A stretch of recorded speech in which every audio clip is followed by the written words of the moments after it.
Hello guys, in today's video I'm gonna show you how to fix Hatgpt network error easy and quick. If you want to fix it, it's easy. All you have to do, first click here and then first just open your browser, click this 3 points here and then click history,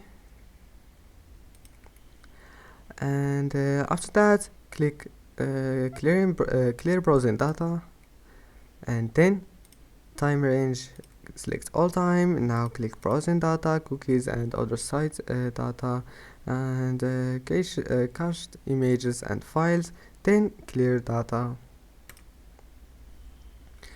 and that's it.